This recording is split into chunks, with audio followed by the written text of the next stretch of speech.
¿Qué tal amigos? Me da muchísimo gusto saludarles acá desde Los Ángeles, California. Y ahora sí que como se dice en estos medios, buenos días o buenas tardes o buenas noches o buenas madrugadas o como usted quiera. Cualquiera que sea el momento del que usted tenga acceso o quiera ver este video con el cual estamos reinaugurando este tipo de programas en Entre Noticias para rubenluengas.com Entre Noticias. Y lo vamos a reinaugurar con Álvaro de Regil hablando acerca de un tema que él impulsa, que él propone, que otros dicen que es una locura. Ha ocurrido hasta personas que se le han tirado a la yugular a través de las redes sociales, más bien del Twitter, porque es en la única que él se encuentra. Pero yo lo he invitado y va a estar analizando diferentes temas aquí en este espacio de rubenluengas.com Entre Noticias, diferentes temas importantes, y el de hoy: ¿es viable, es factible un paro nacional en México ante la situación que se está viviendo?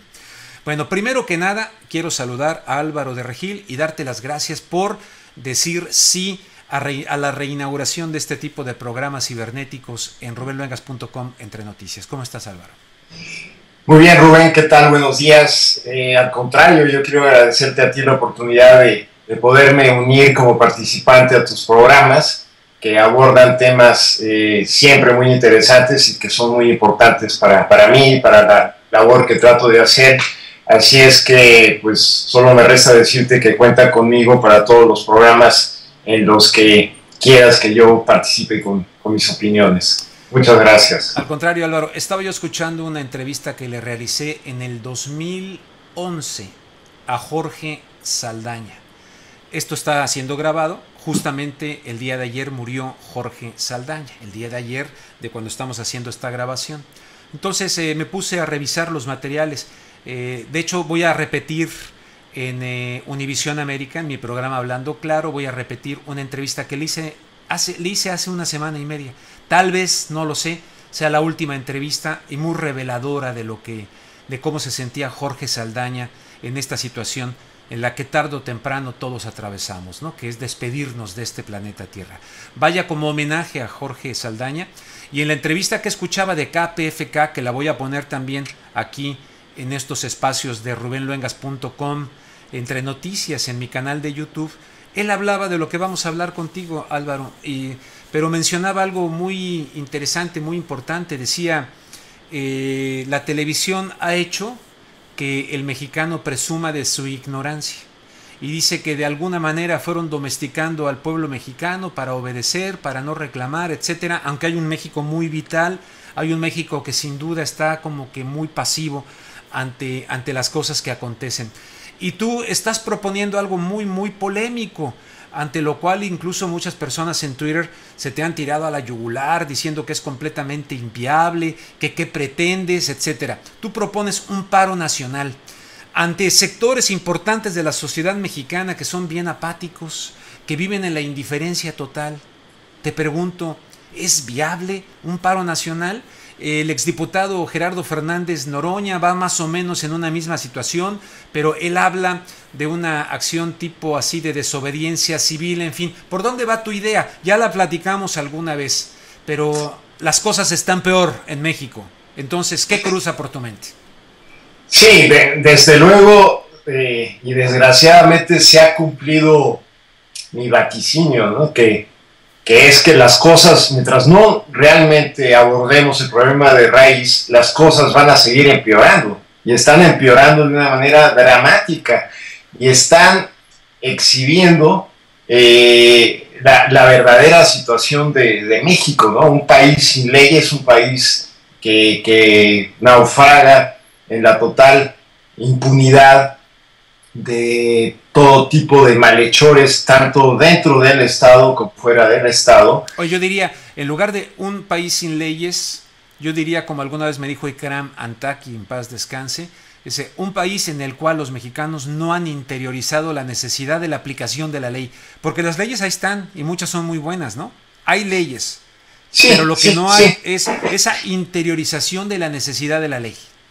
Bueno, lo que no hay es un Estado de Derecho. No hay un Estado lo que hay es un estado de anomia, que es el caos social debido a la desintegración del Estado de Derecho, debido a que cada quien puede hacer lo que le dé la gana, cada quien que está en una posición de poder o de poderse salir con la suya y hacer lo que le dé la gana, ¿no? Entonces padecemos esto y cada vez, como dije, se está cumpliendo lo que que escribí aquel libro de la Escuela Ladrona, dije que si no reaccionábamos iba a empeorar de una manera muy dramática, y tenemos ya casos que por un lado desgraciadamente y por el otro lado felizmente por fin han roto la barrera de la opinión pública internacional, que estaba realmente ciega porque los medios internacionales casi no hablaban de México, a pesar de que a partir del gobierno de Calderón inició su política, entre comillas, de la guerra al narcotráfico, y como sabemos, aún en las cifras oficiales hay decenas de miles de muertos y decenas de miles de desaparecidos. O sea, creo que hay más de 100,000 desaparecidos y más de 100,000 muertes, cosa que lo pone por desgracia, ahí peleando el campeonato con otras crisis sociales, como son las guerras de Medio Oriente, de Siria y de Palestina y de Afganistán y de Irak y toda esa zona, en la que también hay miles y miles de muertes. Bueno, México desgraciadamente está ya ahí peleando el campeonato en el número de muertes y en la violación sistemática de los derechos humanos. Y cuando digo violación, o sea, si es violación es porque la está violando el Estado, quienes están en el poder, ¿no? O sea, que el narcotraficante mate a alguien, pues ese es un crimen, pero la violación de los derechos humanos, esa solo la puede cometer el Estado, ¿no? Que está violando los derechos humanos cuando es el responsable de encargarse de la seguridad y proteger esos derechos humanos, y aquí sucede lo contrario, ¿no? Entonces, yendo al tema, abordando ya de lleno el tema del paro nacional, desde luego que es factible, y tan es factible que desde aquel programa que hicimos hace más de un año sobre el paro nacional, pues creo que estarás de acuerdo conmigo en que en la misma prensa y en las redes sociales, pero también en la prensa, se menciona inevitablemente que la gente está comentando cada vez más el tema del paro nacional. O sea, ya antes, hace años, ni siquiera conocían el concepto de paro nacional, porque era un concepto ajeno en México, a pesar de que el paro nacional, la huelga general, le llaman en otros países, es una acción ciudadana, democrática, legal, que se ha usado a través del tiempo en muchos países en Europa e inclusive en Sudamérica, ¿no? En México nunca se había hecho, estaba todo muy controlado, lo más que se llegaba eran a huelgas laborales. Nunca se ha hecho, ¿no? Nunca se ha hecho, tienes razón. Y nunca se hablaba de ello y no se conocía el concepto. Ahora ya se conoce el concepto, actores principales están totalmente conscientes de ello, estoy seguro que en el poder saben de ello, lo están monitoreando. Actores principales como López Obrador se lo han gritado en las calles, le han exigido que convoque un paro nacional, cosa de la cual él se ha negado. Un sector de sus seguidores reducido, sí. No la mayoría, ¿no? La mayoría está más o menos... En un momento he dicho la mayoría, ¿no? Pero en las calles le han gritado paro nacional en alguna de esas reuniones hace no muchos meses, sí. y lo cual pues es una prueba de que está consciente de ello, y que evidentemente si no lo ha convocado pues es porque no quiere, porque no está de acuerdo con ello, en fin, ¿no? Pero a raíz me parece que a raíz de el drama de Iguala, de los 43 estudiantes desaparecidos de Ayotzinapa, realmente se ha dado un parteaguas. Yo he sentido mucho en las redes sociales como que la gente dijo, caray, en verdad vivimos en una total impunidad. Como que por fin les cayó en la mente el elemento que yo considero que es el que necesita la gente en su análisis propio, para llegar a la conclusión de que no hay otra alternativa más que tomarse en serio, organizar un paro nacional. Y me explico, con este drama de los 43 estudiantes desaparecidos, la gente realmente se ha dado cuenta de que no tenemos porque mucha gente pensaba que teníamos un Estado, un gobierno corrupto, inepto. Muchas veces ves las palabras inepto, ineficaz,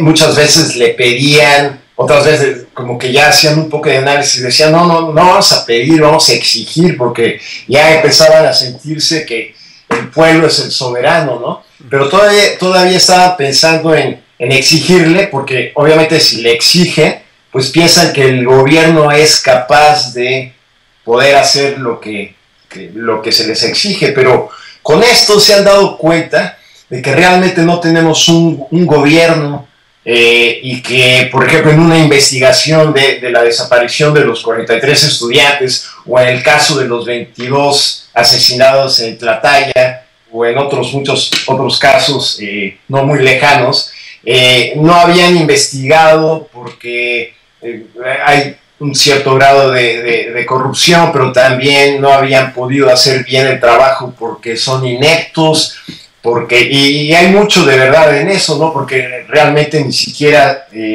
tienen la experiencia, porque no se dedican a ello, de hacer las investigaciones apropiadamente, la investigación científica, inclusive de muestras del ADN y todo eso.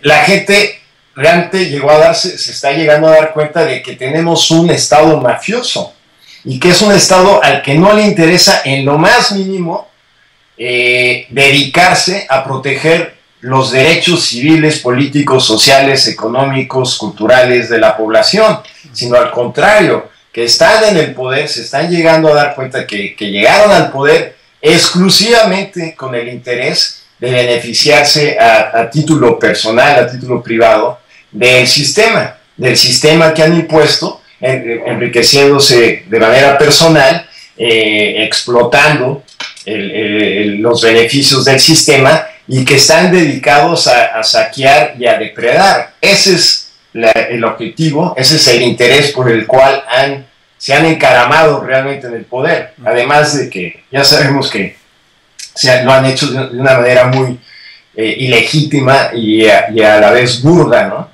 Entonces, es cuando realmente han dicho, bueno, es que realmente no podemos aspirar a tratar de abordar los problemitas de corrupción por acá y de falta de aptitudes por acá y eliminar las ineptitudes, porque realmente no tiene remedio esto. Realmente este país está secuestrado por un Estado mafioso, por unas mafias políticas, y en el análisis la gente también empieza a darse cuenta que son mafias político-empresariales, y que hay una puerta giratoria en la que muchas veces los políticos están 6 años en el poder y después se pasan al sector privado, y los que están en el sector privado pasan al poder, y realmente es una élite, que es a la que yo le sigo llamando la escoria ladrona, que tiene secuestrado al país, y que realmente está depredando, saqueando y entregando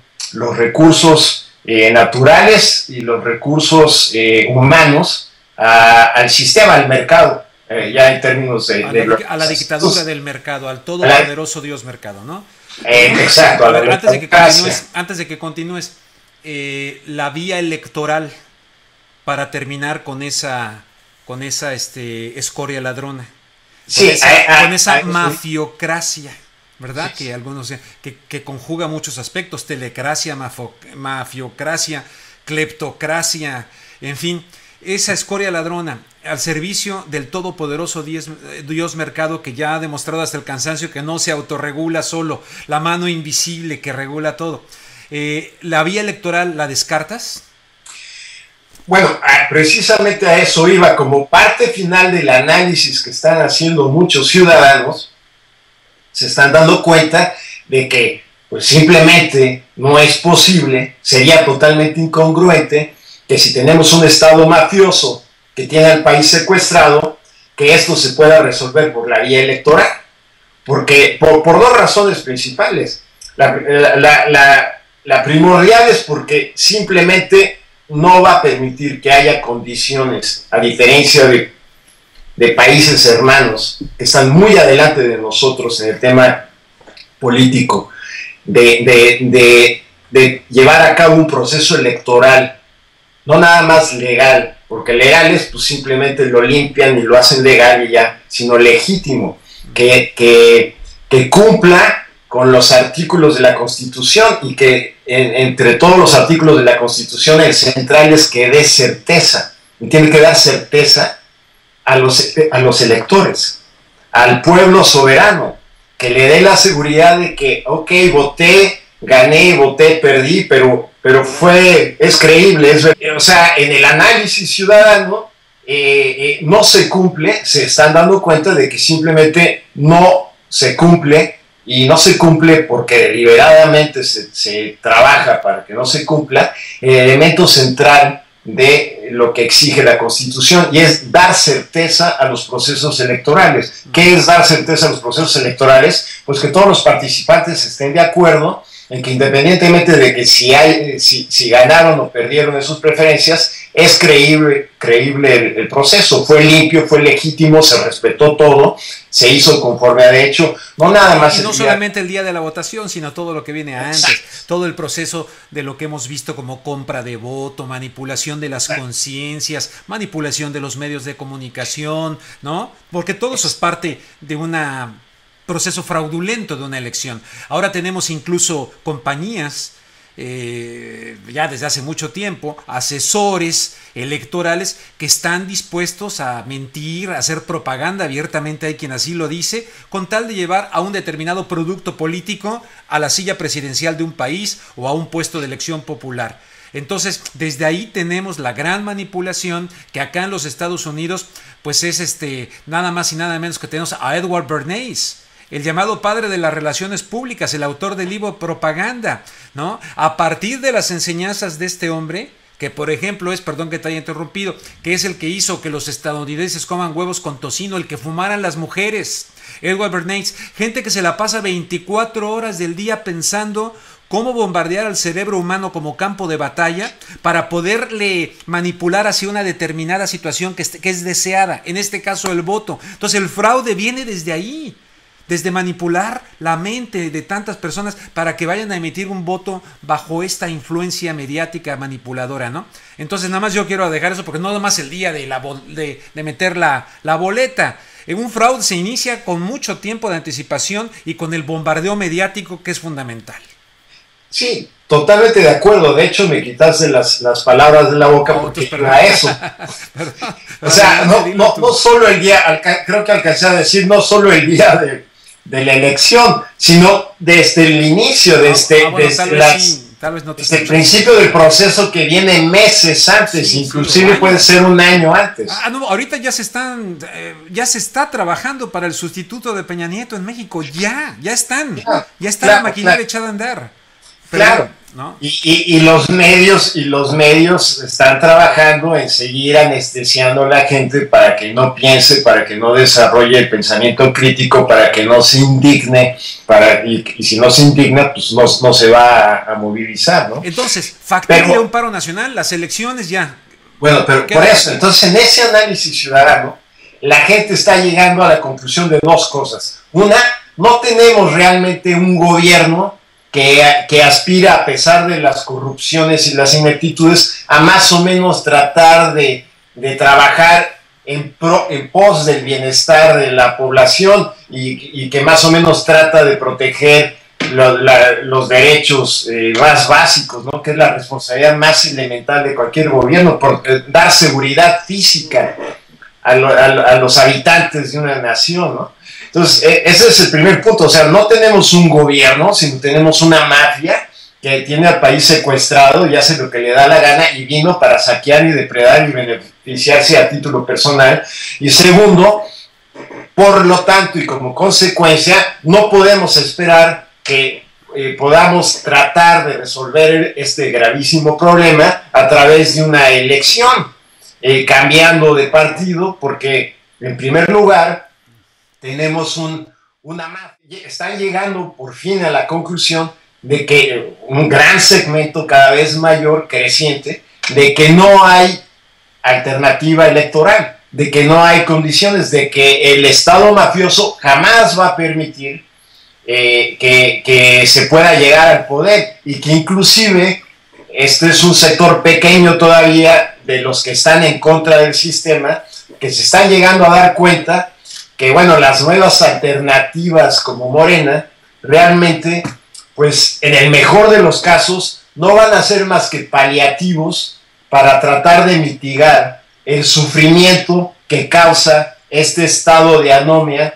que lo único que hace es explotar y reducir drásticamente la calidad de vida de la población en seguridad, en salud, en educación, en salarios. ¿Por qué dices todo eso? Hay mucha gente que no está de acuerdo contigo ahí en eso, de que va a ser nada más un paliativo, Morena. ¿No lo ves como una opción dentro para combatir a la partidocracia y a estos partidos corruptos, distanciándose como se han distanciado del PRD, etcétera? Bueno, ahora están surgiendo otras cosas ahí. Pero ¿no lo ves como alternativa? ¿No le das el beneficio de la duda? No, no le doy el beneficio de la duda. Es un tema que he investigado en detalle, y te voy a decir por qué, y también te voy a decir por qué mucha gente no está de acuerdo conmigo. Y es que en las aspiraciones de la gente todavía no analizan, y este es un tema totalmente adicional que podríamos abordar en otra charla, y es que a lo que aspira Morena es a ofrecer una alternativa en el contexto del Dios mercado. ¿Y eso qué significa? Que, bueno, en la política se va a tratar de recuperar un poco del estado de bienestar que está siendo desmantelado. ¿Qué quiero decir con el estado de bienestar? El sistema de salud, el sistema de educación, que están siendo privatizados, ¿no? Entonces va a tratar el sistema de pensiones, va a tratar de recuperar algo de eso. No es poco, ¿no? No es poco. Si se lograra eso, no es poco. Pero dadas las circunstancias dramáticas, es muy poco. Y la otra, que es la central, como ha abordado en sus propuestas López Obrador el tema de los salarios, pues es ridículo, porque si tú lees en los textos, él somete la política de recuperación salarial a la competitividad, y esa es una idiotez, una incongruencia, y te voy a decir por qué. Porque no nada más es el caso de México, es el caso de Estados Unidos, es el caso de la Unión Europea, es el caso del sistema capitalista global. En las 3 últimas décadas, la participación del factor trabajo se ha colapsado dramáticamente. Antes estaba en 60%, 65%, o sea, de todo el ingreso, de toda la riqueza que generan las economías capitalistas en el mundo, antes, hace 30 años, cerca de las 2/3 partes se iba a salarios, ¿sí? Y ahora, no, ahora ha bajado más de 15 puntos en el mismo Estados Unidos. Un dato que comentamos en otra entrevista específica sobre los salarios de Estados Unidos, el Economic Policy Institute explica que la razón por la cual la gente ha perdido mucho su poder adquisitivo es porque la competitividad ha aumentado tremendamente, porque el valor del accionista, los beneficios que van a los accionistas de las empresas se han disparado 80%, mientras que los salarios han aumentado 8%. Entonces todo esto de someter a los salarios a la competitividad y a la productividad es precisamente la razón que explica por qué los salarios en todo el mundo han caído estrepitosamente, porque simplemente la estrategia a partir de que entró el neoliberalismo en el mundo ha sido una estrategia diseñada deliberadamente para quitarle riqueza a los trabajadores y pasársela a los inversionistas de Wall Street, a los accionistas de las empresas. Oye, entonces, no será, el tema... por parte de Morena, ¿no será un planteamiento realista en términos de decir, somos frontera con los Estados Unidos?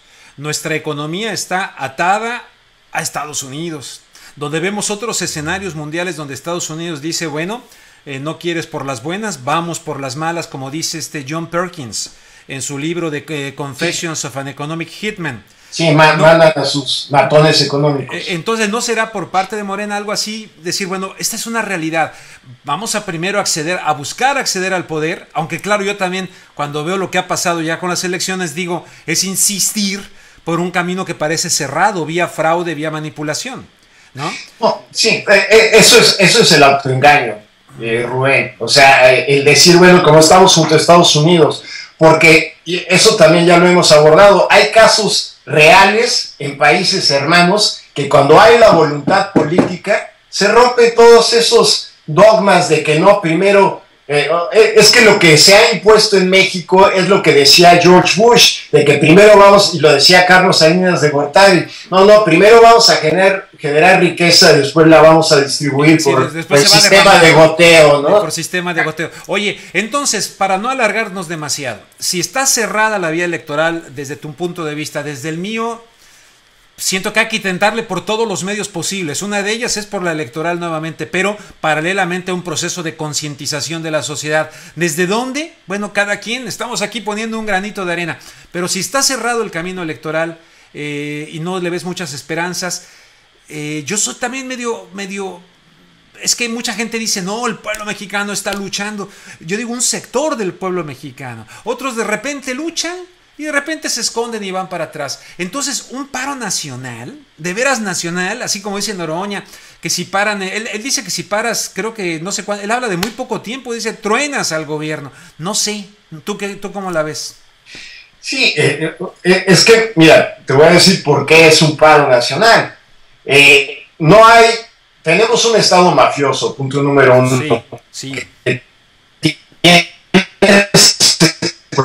Al país y que los gobiernos están violando de la sistemática cada minuto del día los derechos humanos con secuestros, con asesinatos, con represiones de todo tipo. ¿Sí? La vía electoral está cancelada porque no hay condiciones y se van a encargar, inclusive aún si hubiera una respuesta gigantesca, avasalladora de parte de la población que quisiera cambiar el statu quo, y quisiera votar de manera masiva de tal manera que no pudieran cometer el fraude que siempre hacen, recurren al asesinato. Eso ya lo hemos hablado. Tercero, aún si llegara a esa situación, que no se puede llegar, las condiciones del país mejorarían de una manera muy pequeña y necesitamos un cambio dramático para que realmente saquemos de la pobreza a las 4/5 partes de la población. Y de ese tema ya también hemos hablado para demostrar que la pobreza en México es mucho mayor de lo que dicen las cifras oficiales.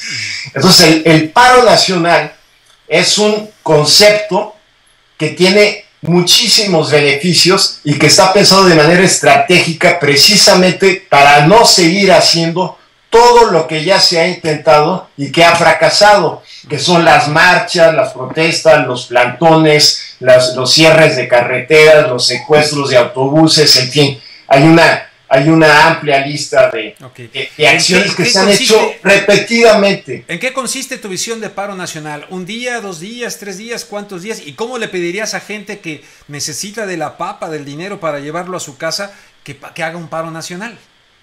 Mira, el paro nacional es, en primer lugar, la acción ciudadana más pacífica y segura que se puede hacer. En eso consiste. ¿Por qué es la más pacífica y segura? Porque en el diseño se pide a la gente que ni siquiera salga a marchar ni a protestar. ¿Por qué? Porque con eso le eliminas toda posibilidad al Estado mafioso, a la escoria ladrona, de reprimirte. O sea, ya no pueden mandar pseudoanarquistas o policías disfrazados de civiles a golpearte. No vas a estar en la calle. Las calles se quedan desiertas. Si tú te quedas en casa, los trabajadores se quedan en casa, los estudiantes se quedan en casa. Dejan las calles vacías, lo cual el impacto visual de ver una ciudad semivacía es muy impactante y psicológicamente te va a dar mucha fuerza, ¿sí? Y además no te pueden reprimir y no te van a ir a buscar a tu casa y arrastrarte para llevarte a la escuela o al lugar de trabajo. ¿Por qué? Porque entonces eso saldría en toda la prensa internacional, que ya está además muy despierta y alerta sobre lo que está pasando en México por los casos que han habido últimamente.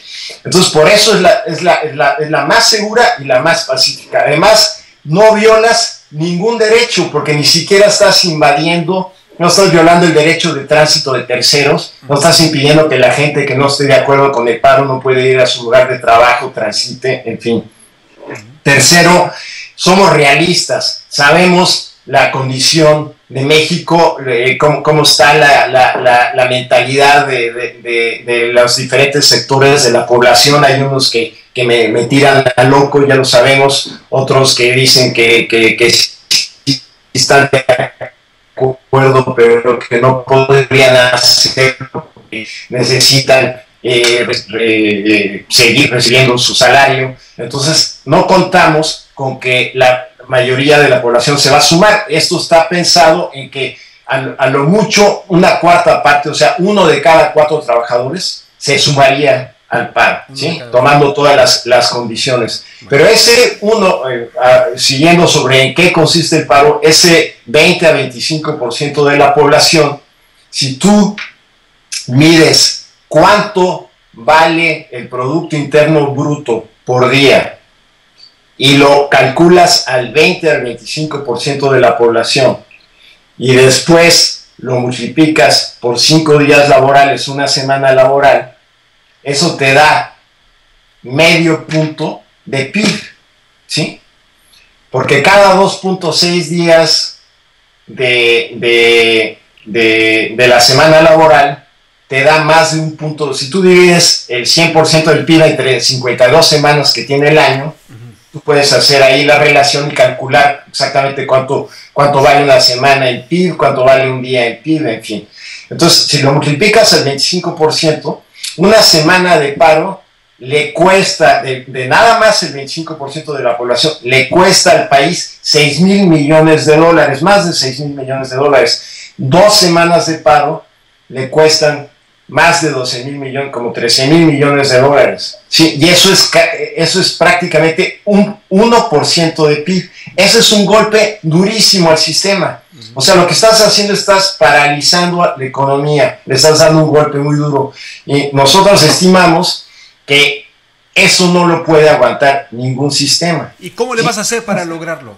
¿Tú lo quieres llevar a la práctica? ¿Quieres sí. ¿Cómo lo vas a hacer? De hecho, hay una presentación actualizada en relación a la propuesta que salió en el libro de México frente a la escoria ladrona, que en 23 láminas te explica desde el principio el contexto, cuál es la problemática, en qué consiste el paro y después cómo lo organizas y qué beneficios son los que te van a dar, ¿no? Entonces, la única manera en la que la podemos hacer, no tenemos los recursos para hacer campañas y además no nos dejarían hacerlas, no nos abrirían los espacios en los medios, es a nivel de calle, a nivel del ciudadano de a pie, ¿sí? ¿Y cómo empieza? Y esto no es algo que se me haya ocurrido a mí, si tú a lo mejor ya lo has escuchado, pero es un concepto que lo han utilizado muchos analistas en el mundo. Todo comienza con las células ciudadanas. Organiza tu propia célula ciudadana, tan pequeña como 2 personas o tan grande como pueden ser cientos de personas, ¿no? Organiza tu célula ciudadana, la cual se compromete a ejercer el paro. O sea, ¿cómo se organiza una célula ciudadana? Pues, ¿te acuerdas de las reuniones de Avon? De las señoras que iban y tocaban Avon Llama o que hacían sus reuniones de Tupperware y en la casa de una persona ahí le hacían su presentación de Avon o de Tupperware. Pues igual aquí. Yo de hecho en otras épocas he hecho reuniones así. O sea, invitas a gente que está en tu círculo de confianza, que puede ser amigos, familiares, vecinos, colegas de trabajo, con quienes te sientas en confianza, con quienes tú identificas que pueden estar abiertos a escuchar esto, y los invitas a una reunión y les presentas el concepto. Y entonces se llega a un pacto entre esas personas que, como dije, pueden ser 2, 5, 7, 20. Serán acusados de conspiradores. No, porque tú no estás violando ningún derecho. Entiendo. Lo único que les estás proponiendo es: no vayas a trabajar, no vayas a la escuela. Eso no viola ninguna ley. De hecho, el paro es un derecho legítimo de la real democracia. No es ninguna medida extremista, ¿sí? Ahora, en esa organización, lo que se tiene que hacer es que cuando formas tu célula ciudadana, los ciudadanos se comprometen a hacer el paro, pero también a tratar de formar sus propias células ciudadanas. Entonces, si formaste una primera célula de 4 personas, las 3 personas que reclutaste deben de también convocar a otras pequeñas reuniones que reclutarán a más personas. ¿Qué dirías en 2 minutos más para terminar? Porque yo ya tengo experiencia de que si nos dejamos alargando aquí se vuelven eternas estas charlas cibernéticas.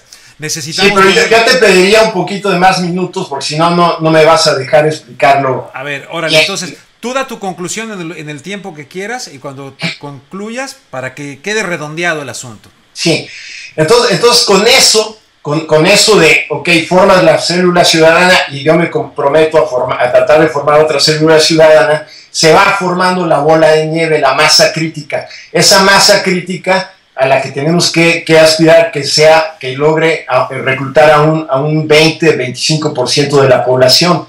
Entonces, ahí ya cuando veamos que se está formando la masa crítica, entonces podremos convocar a asambleas más grandes para ya organizar bien el paro. El paro necesita tener una organización estratégica que suceda en todo el país y además que sea muy solidario. ¿Y qué quiero decir con solidario? Que la gente que pueda también aporte fondos para precisamente ayudar a la gente que se quiera sumar pero que esté en una situación económica precaria y que reciba apoyos durante los días que dure el paro.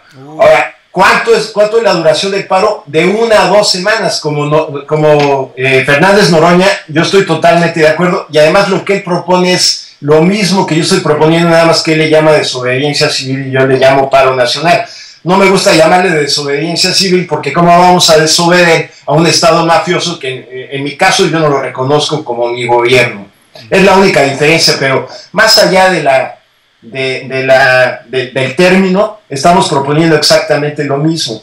Sí, entonces ambos estamos totalmente de acuerdo en que este sistema no aguanta un paro, un boicot económico, y que además va complementado con un boicot de consumo en el cual la población no va a comprar nada en las tiendas excepto alimentos y medicinas, o sea, lo indispensable para mantener tu situación básica. Y en 1 semana o 2, bajo la exigencia de que renuncie, nosotros pensamos que no lo va a aguantar. Es un golpe durísimo de 6.500 a 13.000 millones de dólares, lo cual es grandísimo y lo cual además pondría en el escaparate mundial esta situación límite. Tiene que renunciar. ¿Por qué tiene que renunciar?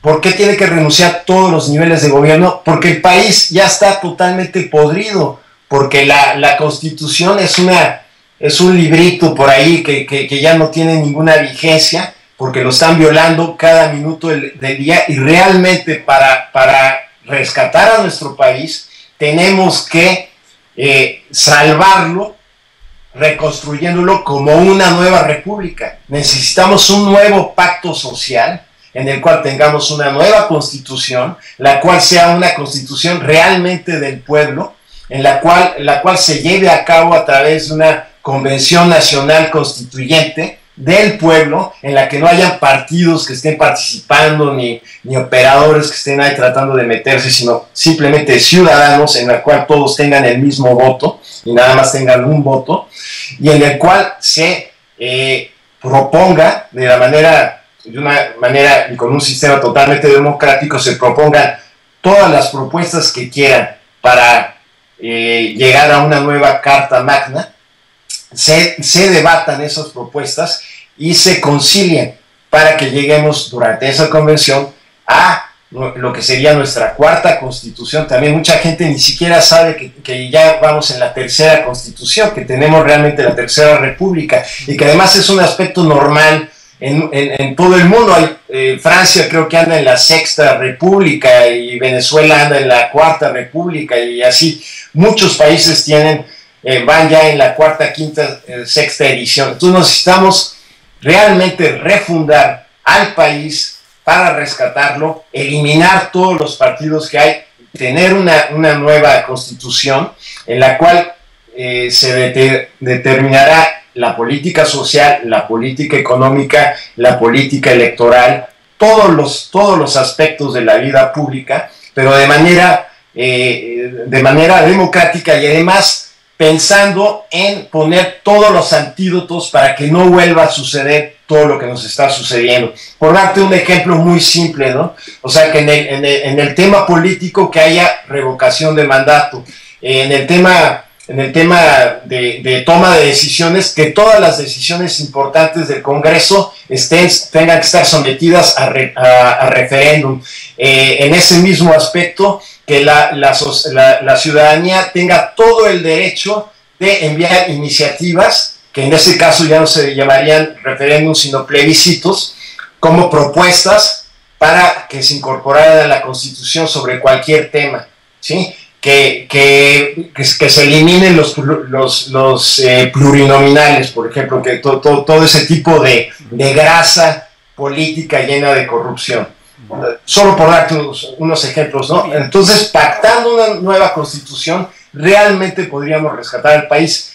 Por el otro lado, si no hacemos eso, si nada más ponemos parchecitos por acá, en primer lugar, por la vía electoral no se va a poder hacer nada, ¿sí? Bueno. Y realmente lo único a lo que vamos a llegar es a estar viendo cada vez más crímenes, más secuestros, más violencia, y nos vamos a arrepentir. Y de hecho, es posible, espero equivocarme, que ya hayamos cruzado un umbral sin retorno y que ya no logremos rescatar al país de la situación a la cual nosotros los ciudadanos por omisión lo hemos llevado. Porque eso también quiero recalcarlo, los primeros responsables de la situación actual de nuestro país no son el PRI o el PAN o el PRD o los empresarios, somos nosotros por haberlo tolerado y muchas veces por habernos sumado. Nosotros somos los primeros responsables por no hacer nada, por preferir, ay, a mí qué, y yo por qué, en fin.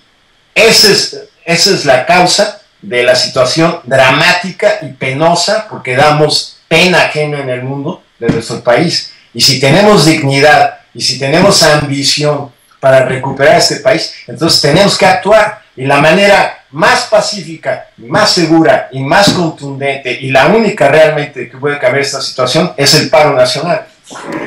Muy bien, Álvaro. Este es el primer programa de retorno de Entre Noticias, en el cual va a estar participando Álvaro de Regil de manera constante. Vamos a pararla hoy por ahí y esta conversación va a continuar. Podemos revisitar el tema, pero danos un adelanto nada más de lo que vamos a tratar en el próximo programa. Bueno, en el próximo programa hemos acordado abordar los temas también candentes en el aspecto específico del saqueo global, que se llaman el Acuerdo Transpacífico y el Acuerdo Transatlántico, que de manera muy sintética no son más que la estrategia de Estados Unidos para imponer en toda la cuenca del Pacífico y en la Unión Europea la matriz, que es el Tratado de Norteamérica, para con eso darle el derecho a todas las transnacionales de saquear a placer a los ciudadanos. ¿Será eso lo que muchos lo han llamado el famoso nuevo orden mundial, del que habló el señor Bush, padre, etcétera? ¿Es eso? Claro, el nuevo orden mundial es el 1% encima del 99%. Bueno, Álvaro de Regil, muchísimas gracias por este primer retorno del programa Entre Noticias en rubenluengas.com, y en el próximo programa estaremos hablando de lo que acabas de mencionar. Te agradezco muchísimo. Vaya un saludo. Bueno, no, al contrario, Rubén, para mí es un gusto, un placer y un tremendo agradecimiento por darme esta oportunidad de seguir insistiendo en la urgente necesidad del paro nacional. Muchas gracias. Al contrario, muchas gracias. Chao.